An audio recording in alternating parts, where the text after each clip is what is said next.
الحمد لله الحمد لله رب العالمين والصلاة والسلام على سيد الأنبياء والمرسلين وعلى آله وأصحابه أجمعين।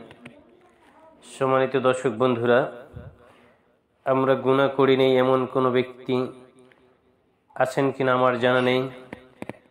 আমরা সকলেই গুনাহগার, আমরা জীবনে অনেক গুনাহ করেছি, কিন্তু আল্লাহ রব্বুল আলামিন তার বান্দাদেরকে সৃষ্টি করে তিনি চান তার বান্দার গুনার কারণে যেন জাহান্নামে না যায়। আর সেজন্য আল্লাহ রব্বুল আলামিন একটি মহান সুযোগ সৃষ্টি করে দিয়েছেন, আর সেটি হলো পবিত্র শাবান মাস। শাবান মাসে এমন একটি রজনী রয়েছে, যে রজনীতে মহান আল্লাহ রব্বুল আলামিন তার বান্দাদেরকে মুক্তি দিয়ে থাকেন। আজ আমরা জানব সে সম্পর্কে।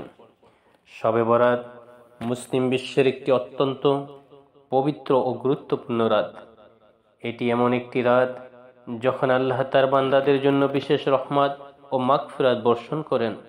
শবে বরাতের প্রতি মুসলমানদের গভীর বিশ্বাস এবং এই রাতের ইবাদত বিশেষ গুরুত্ব বহন করে। এ রাতে আল্লাহ তাআলা তার বান্দাদের জন্য এক বিশেষ রহমতের দরজা খুলে দেন। সব শব্দের অর্থ রাত এবং বরাত অর্থ মুক্তি, তাই শবে বরাত হলো মুক্তির রাত। এটি এমন একটি রাত যেখানে আল্লাহ তাআলা তার অসংখ্য বান্দাদের ক্ষমা ও মুক্তি প্রদান করেন। শাবান মাসের 25 তারিখে এই রাত্রি, অর্থাৎ শাবান মাসের 14 তারিখ দিবাগত রাত্রে এই রাত্রিটি উদযাপিত হয়, যা মুসলিম উম্মার গুনাহ মাফের জন্য একটি দারুণ সুযোগ এনে দেয়। এ রাতে আল্লাহ তাআলা তার বান্দাদের গুনাহ মাফ করেন, তাদের কল্যাণের জন্য দোয়া কবুল করেন এবং আগামী রিজিক, মৃত্যু ও অন্যান্য বিধান নির্ধারণ করেন। শবে বরাতের রাতে যে কেউ যদি শুদ্ধ মন ও আন্তরিকতার সাথে আল্লাহর কাছে তওবা করে, তবে তার মাফ হয়ে যায়। এর মাধ্যমে একজন মুসলমান আল্লাহর রহমত লাভ করে পরবর্তী জীবনে কল্যাণের পথে পরিচালিত হতে পারে। এ রাতে বিশেষ ইবাদত, দোয়া এবং নফল রোজা রাখা খুবই সম্মানিত ও কল্যাণকর। আল্লাহর কাছে ক্ষমা চাইলে তিনি অবশ্যই মাফ করবেন, কারণ তার রহমত সমস্ত সৃষ্টির উপর ব্যপ্ত।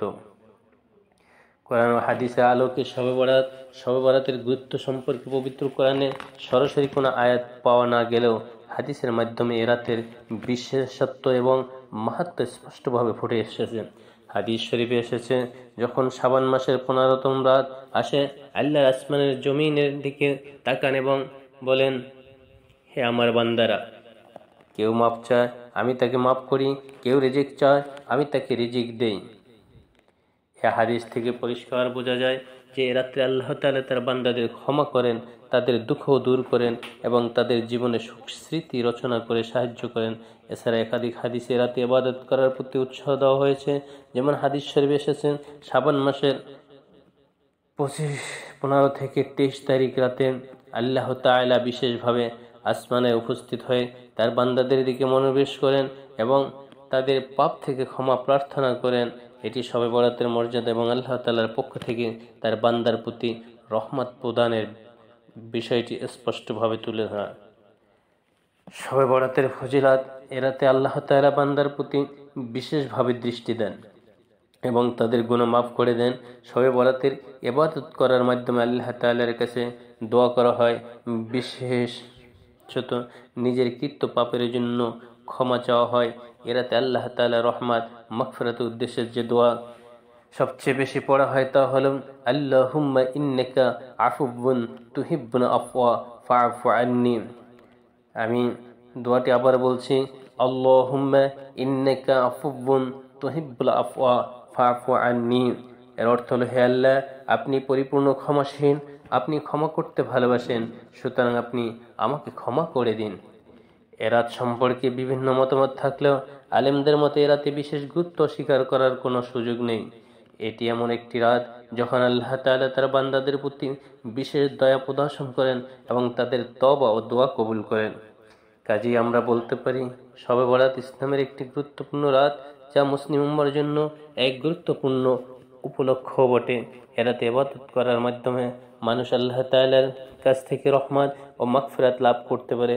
তাই আমাদের উচিত শবে বরাতে একাগ্র চিত্তে ইবাদত করা এবং মহান আল্লাহর রহমত কামনা করা। আলহামদুলিল্লাহ আলহামদুলিল্লাহ রাব্বিল আলামিন ওয়াসসালাতু ওয়াসসালামু আলা সাইয়্যিদিল আম্বিয়াই ওয়াল মুরসালিন ওয়া আলা আলিহি ওয়া আসহাবিহি আজমাইন। সম্মানিত দর্শক বন্ধুরা, আমরা গুনাহ করি নেই এমন কোনো ব্যক্তি আছেন কিনা আমার জানা নেই। আমরা সকলেই গুনাহগার, আমরা জীবনে অনেক গুনাহ করেছি, কিন্তু আল্লাহ রাব্বুল আলামিন তার বান্দাদেরকে সৃষ্টি করে তিনি চান তার